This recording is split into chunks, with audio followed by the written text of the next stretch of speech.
लग्नानंतरचं प्रेम भाग 5. विश्वास, विरह आणि उघड होत जाणारं रहस्य.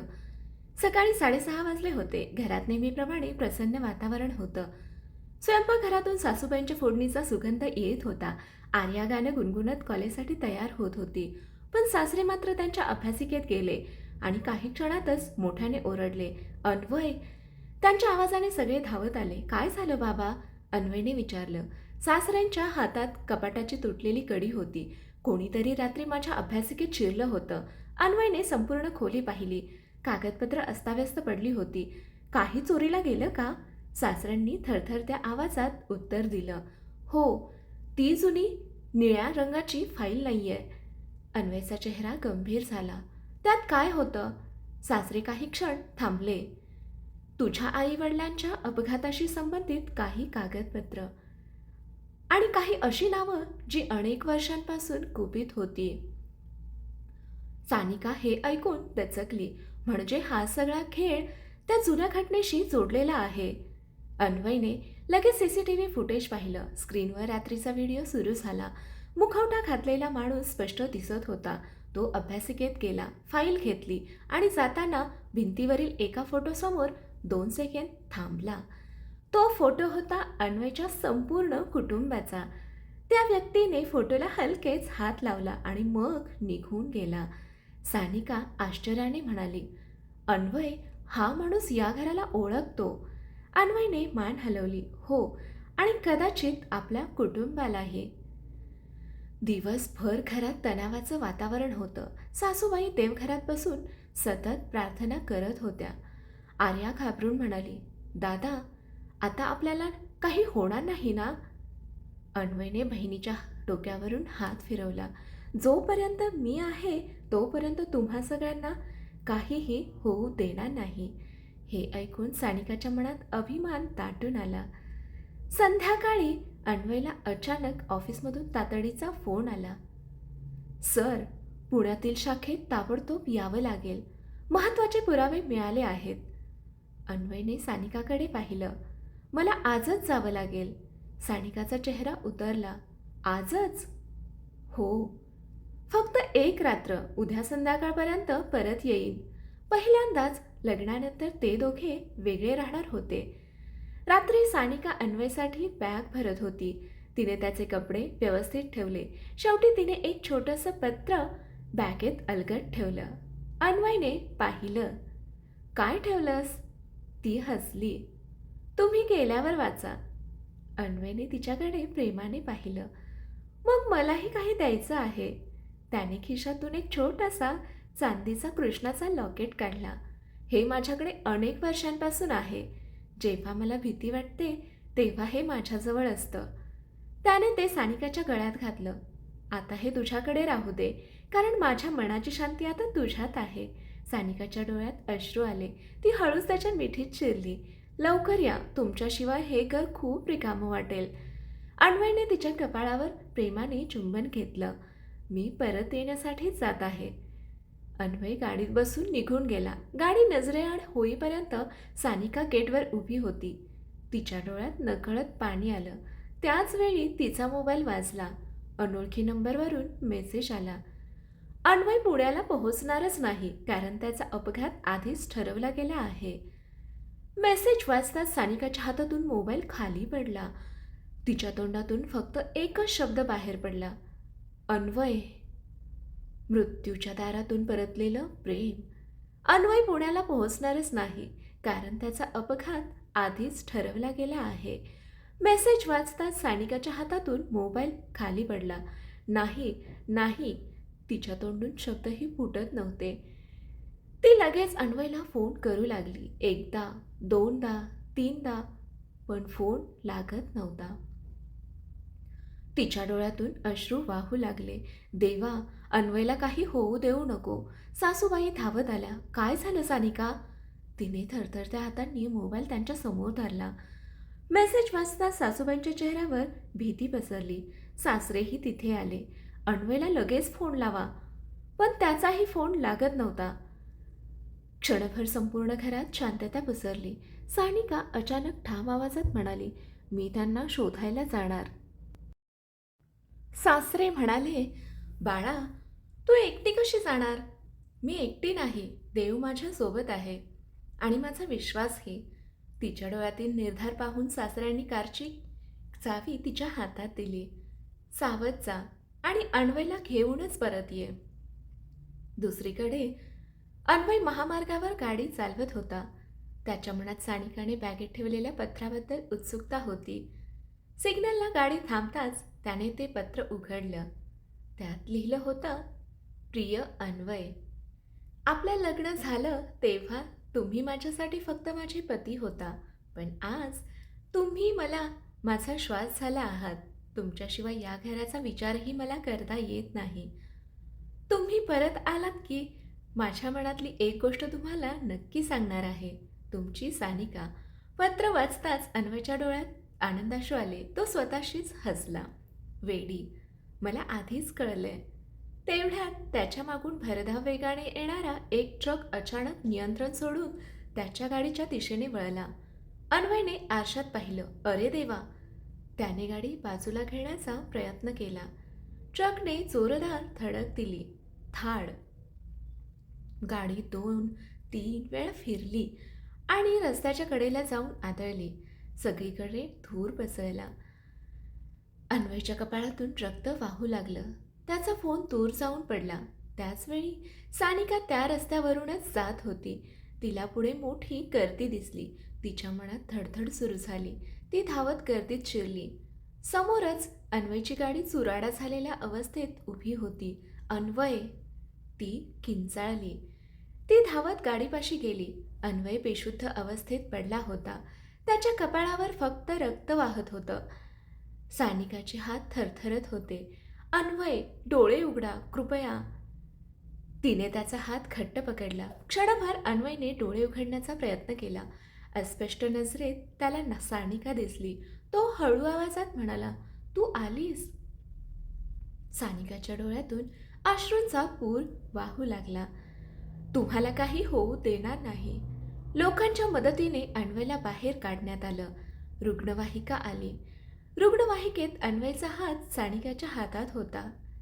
डॉक्टर म्हणाले, "रुग्णाचं रक्त खूप वाहिलं आहे. तातडीने रक्ताची गरज आहे."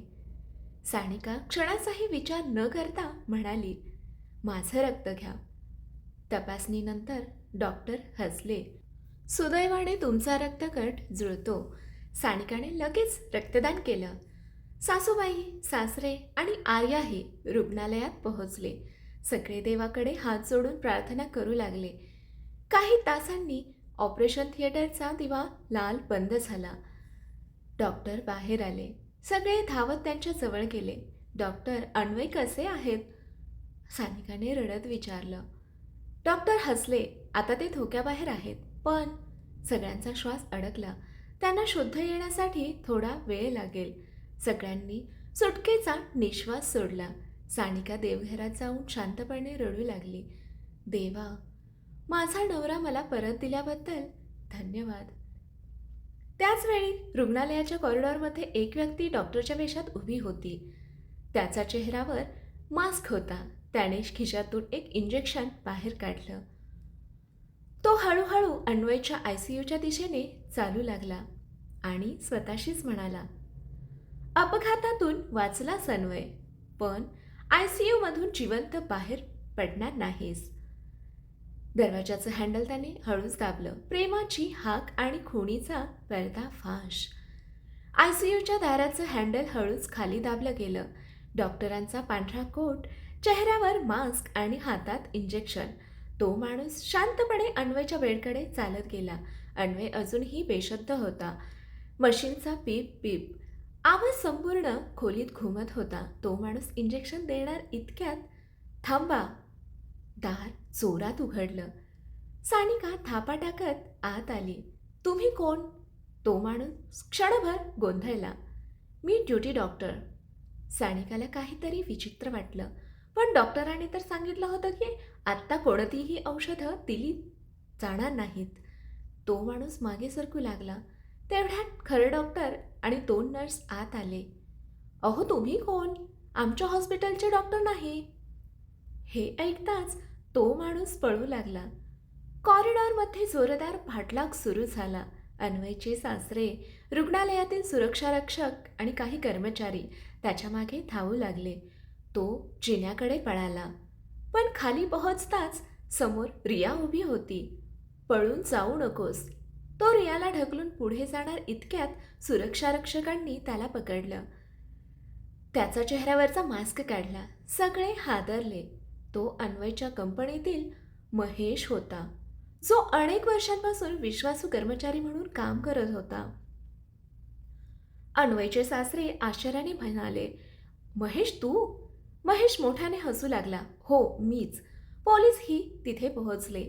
इन्स्पेक्टरने विचारलं, हे सगळं का केलंस? महेशच्या डोळ्यात द्वेष दिसत होता. कारण मला फक्त कंपनी नको होती. मला देशमुख कुटुंब उद्ध्वस्त करायचं होतं. रिया रागाने म्हणाली, खोटं बोलू नकोस. तुझ्या मागे अजून कोणीतरी आहे. महेश काही बोलणार इतक्यात त्याच्या मोबाईलवर एक मेसेज आला. तोंड उघडलंस तर तुझ्या कुटुंबाचा शेवट. महेशचा चेहरा फटकन फिकट पडला. दुसऱ्या दिवशी सकाळी अन्वयला हळूहळू शुद्ध आली. त्याने डोळे उघडले. सगळ्यात पहिलं त्याला दिसलं सानिका. ती त्याचा हात धरून खुर्चीवर बसलेली होती. रात्रभर जागल्यामुळे तिचे डोळे लाल झाले होते. अन्वयने हळूच तिचा हात दाबला. सानिकाने डोळे उघडले. अन्वय. तिच्या चेहऱ्यावर आनंद फुलला. तुम्ही ठीक आहात ना? अन्वय हलकंसं हसला. मी जिवंत आहे, कारण माझ्यासाठी तू लढलीस. सानिकाच्या डोळ्यात पुन्हा अश्रू आले. तुम्हाला काही झालं असतं तर? अन्वयने तिच्या डोळ्यातील अश्रू अलगद पुसले. आता रडायचं नाही. तो पुढे म्हणाला, तुझं ते पत्र अपघाताच्या आधी मी पूर्ण वाचलं. सानिका लाजली. मग उत्तर काय आहे? अन्वयने तिचा हात आपल्या हृदयावर ठेवला. उत्तर इथे आहे. तो हळू आवाजात म्हणाला, सानिका, मी तुझ्यावर खूप मनापासून प्रेम करतो. आयुष्याच्या प्रत्येक श्वासापेक्षा जास्त. सानिकाच्या डोळ्यात आनंदाश्रू दाटले. ती हलकेच त्याच्या खांद्यावर डोकं ठेवत म्हणाली, मी सुद्धा तुमच्यावर खूप प्रेम करते अन्वय. दाराबाहेर उभे असलेले सासूबाई, सासरे आणि आर्या हे दृश्य पाहून आनंदाने हसत होते. सासूबाई देवाचे आभार मानत म्हणाल्या, आज आमच्या मुलाला त्याचं खरं सुख मिळालं. पण त्याच क्षणी इन्स्पेक्टरला महेशच्या मोबाईलमधून एक व्हॉइस मेसेज मिळाला. त्यात एक अज्ञात आवाज म्हणत होता, महेश फक्त प्यादा आहे. खरा खेळाडू अजूनही देशमुख कुटुंबाच्या खूप जवळ आहे. इन्स्पेक्टरचा चेहरा गंभीर झाला. त्याने हळूच पुटपुटलं, म्हणजे हा खेळ अजून संपलेला नाही.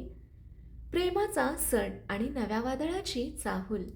महेशच्या मोबाईलमधील व्हॉइस मेसेज ऐकून इन्स्पेक्टर गहन विचारात पडला. महेश फक्त प्यादा आहे.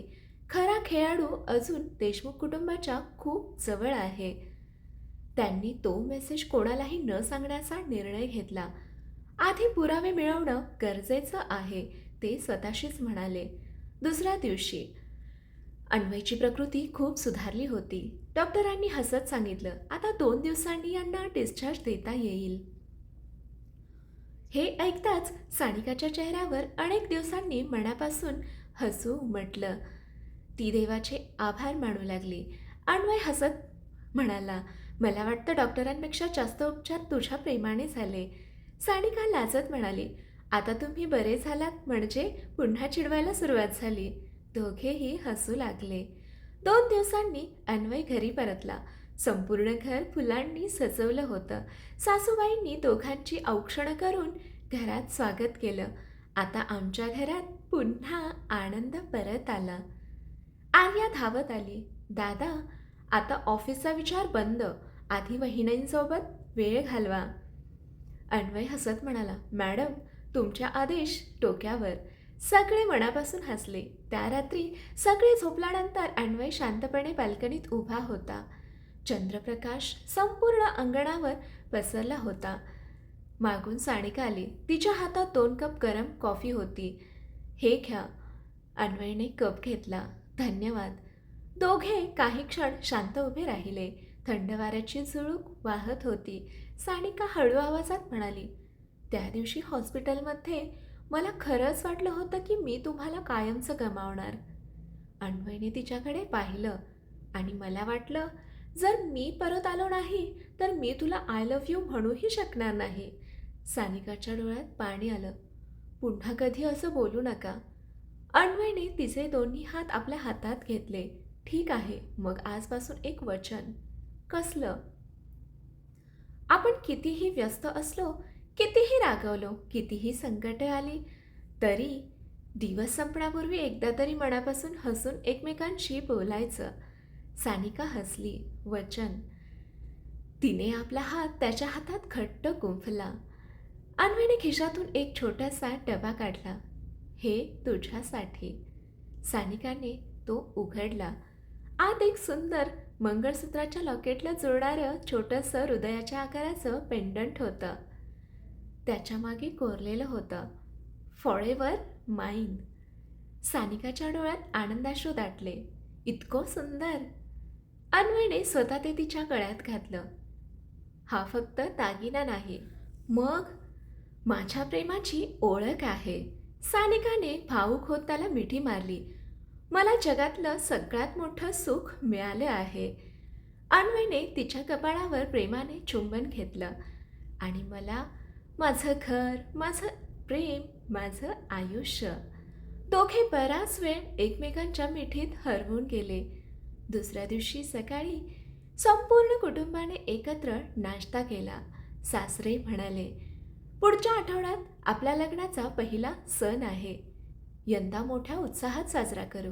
आर्या लगेच म्हणाली, आणि दादा बहिणींसाठी डान्सही ठेवू. सासूबाई हसत म्हणाल्या, या घरात पुन्हा आनंद परत आलाय. हीच देवाकडे प्रार्थना आहे. सानिकाने प्रेमाने सासूबाईंच्या मांडीवर डोकं ठेवलं. आई, मला खरंच माझं दुसरं माहेर मिळालं. सासूबाईंनी तिच्या डोक्यावरून प्रेमाने हात फिरवला. आणि आम्हाला मुलगी. अन्वय ते दृश्य पाहत होता. त्याच्या मनात एकच विचार होता, देवा, हे सुख असंच कायम राहू दे. पण त्याच क्षणी घराबाहेर एक काळी एसयूव्ही येऊन थांबली. त्यातून एक सुसज्ज, प्रभावशाली व्यक्ती उतरली. त्याच्या हातात तीच चोरीला गेलेली निळी फाईल होती. त्याने घराकडे पाहत हळूच स्मित केलं. अन्वय, तुझे आई वडील अपघातात मरण पावले नव्हते. त्याच्या शेजारी उभा असलेला माणूस आश्चर्याने म्हणाला, मग? तो शांतपणे उत्तरला, त्यांचा खून झाला होता आणि त्या खुनाचं रहस्य या घरातल्या एका व्यक्तीला आजही माहीत आहे. दूर उभ्या रियाने ते शब्द ऐकले. तिच्या चेहऱ्यावर भीती पसरली. ती स्वतःशीच म्हणाली, नाही, जर हे सत्य बाहेर आलं तर अन्वयचं संपूर्ण आयुष्य बदलून जाईल. आणि अशा प्रकारे प्रेमाची कहाणी आणखी गहरी होत असताना भूतकाळाचं सर्वात मोठं रहस्य दार ठोठावू लागलं. भूतकाळाच्या सावल्या. काळ्या एसयूमधून उतरलेला तो माणूस काही क्षण देशमुख बंगल्याकडे पाहत उभा राहिला. त्याच्या हातात असलेली निळी फाईल त्याने अलगद उघडली. आत अन्वयच्या आईवडिलांचे जुने फोटो, काही कोर्टाची कागदपत्र आणि एक जुनी डायरी होती. तो हसत म्हणाला, 25 वर्ष मी या दिवसाची वाट पाहत होतो. त्याच्या शेजारी उभा असलेला माणूस विचारू लागला, सर, आता पुढचं पाऊल काय? तो थंड आवाजात म्हणाला, अन्वयला सत्य समजलं की त्याचं कुटुंब स्वतःच तुटेल. दूर उभी असलेली रिया हे सगळं ऐकत होती. तिने लगेच मोबाईल काढला. मला अन्वयला सावध करायलाच हवं. घरात संध्याकाळी सगळे मिळून चहा घेत होते. आर्या हसत म्हणाली, वहिनी, दादा आता तुम्हाला एक मिनिटही एकटं सोडत नाही. सगळे हसू लागले. सानिका लाजून म्हणाली, मी काही सांगितलेलं नाही. अन्वय हसत म्हणाला, तुझी काळजी घेणं ही माझी सवय झाली आहे. सासूबाई आनंदाने दोघांकडे पाहत होत्या. असंच हसत राहा. घरात आनंद टिकून राहतो. रात्री सानिका बाल्कनीत उभी होती. थंड वारा वाहत होता. अन्वय 2 कप कॉफी घेऊन आला. आज मी बनवली आहे. सानिकाने एक घोट घेतला आणि चेहरा विचित्र केला. इतकी कडू? अन्वय मोठ्याने हसू लागला. पहिल्यांदाच केली आहे. सानिकाही हसू लागली. चालेल, प्रेमाची चव आहे म्हणून पिऊन घेते. अन्वय तिच्याकडे पाहत म्हणाला, खरंच? हो, तुम्ही बनवलेली प्रत्येक गोष्ट खास असते. अन्वय काही क्षण तिच्याकडे पाहत राहिला. सानिका, हो. त्या अपघातानंतर मला एक गोष्ट कळली. कोणती? पैसा, यश, व्यवसाय हे सगळं नंतर आहे. माझ्यासाठी सर्वात मौल्यवान तू आहेस. सानिकाच्या डोळ्यात पाणी आलं. आणि माझ्यासाठी माझं संपूर्ण जग तुम्ही. अन्वयने तिच्या गालावर अलगद हात ठेवला. आपण एक स्वप्न पाहूया. कसलं? या सगळ्या संकटातून बाहेर पडलो की आपण काही दिवस फक्त दोघंच कुठेतरी फिरायला जाऊ. सानिका हसली. वचन. वचन. दोघांनी एकमेकांच्या हातात हात गुंफले. तेवढ्यात घराची बेल जोरात वाजली. अन्वयने दार उघडलं. दारात रिया उभी होती. तिच्या कपाळावर जखम होती. श्वास धापा टाकत होता. ती आत येताच दार बंद करून घाबरलेल्या आवाजात म्हणाली, अन्वय, वेळ खूप कमी आहे. काय झालं? रियाने थरथरत्या हाताने ती निळी फाईल अन्वयच्या हातात दिली. ही फाईल तुझ्या आईवडिलांच्या मृत्यूचं खरं सत्य सांगेल. अन्वय काही बोलणार इतक्यात धाड. घराच्या मुख्य दरवाजावर गोळी झाडली गेली. काचांचा आवाज होताच सगळे घाबरून खाली वाकले. रिया ओरडली, ते इथे आले आहेत. गोळ्यांचा वर्षाव आणि निळ्या फाईलचं रहस्य. धाड. गोळीचा आवाज संपूर्ण घरात घुमला.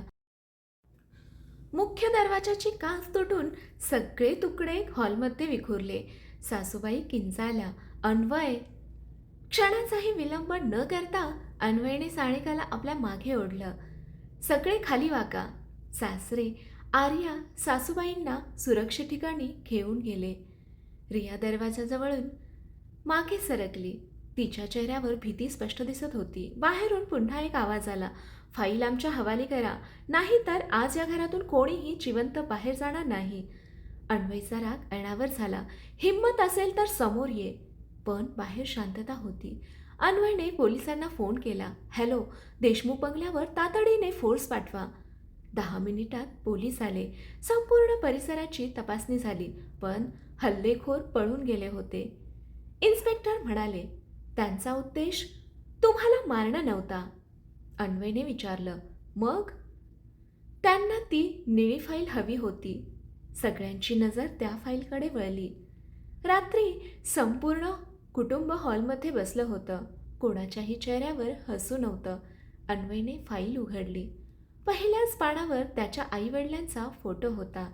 खाली लिहिलं होतं, हा अपघात नव्हता, हा नियोजित खून होता. अन्वयच्या हाताला थरथर सुरू झाली. त्याने पुढचं पान उघडलं. त्यात कंपनीच्या जुन्या भागीदारांची नावं होती. एक नाव लालशाहीने गोल केलं होतं, विक्रम राज्याध्यक्ष. अन्वय गोंधळला, हा विक्रम कोण? सासऱ्यांचा चेहरा फिकट पडला. ते हळू आवाजात म्हणाले, तो माझा जुना मित्र होता. सगळे स्तब्ध झाले. मित्र? सासरे मान खाली घालून म्हणाले, हो, पण पैशाच्या लालसेने तो राक्षस बनला. रिया पुढे आली. आता मी सगळं सांगते. तिने खोल श्वास घेतला. 25 वर्षांपूर्वी विक्रम आणि अन्वयचे वडील मिळून कंपनी चालवत होते, पण एका नवीन प्रोजेक्टसाठी मोठी रक्कम मिळणार होती. विक्रमला ती संपूर्ण कंपनी स्वतःच्या नावावर हवी होती. अन्वय शांतपणे ऐकत होता. रिया पुढे म्हणाली, त्याने बनावट अपघात घडवून अन्वयच्या आईवडिलांचा खून करवला. सासूबाईंच्या डोळ्यात अश्रू आले. सानिकाने त्यांचा हात धरला. रिया पुढे म्हणाली, पण त्याला एक गोष्ट माहीत नव्हती.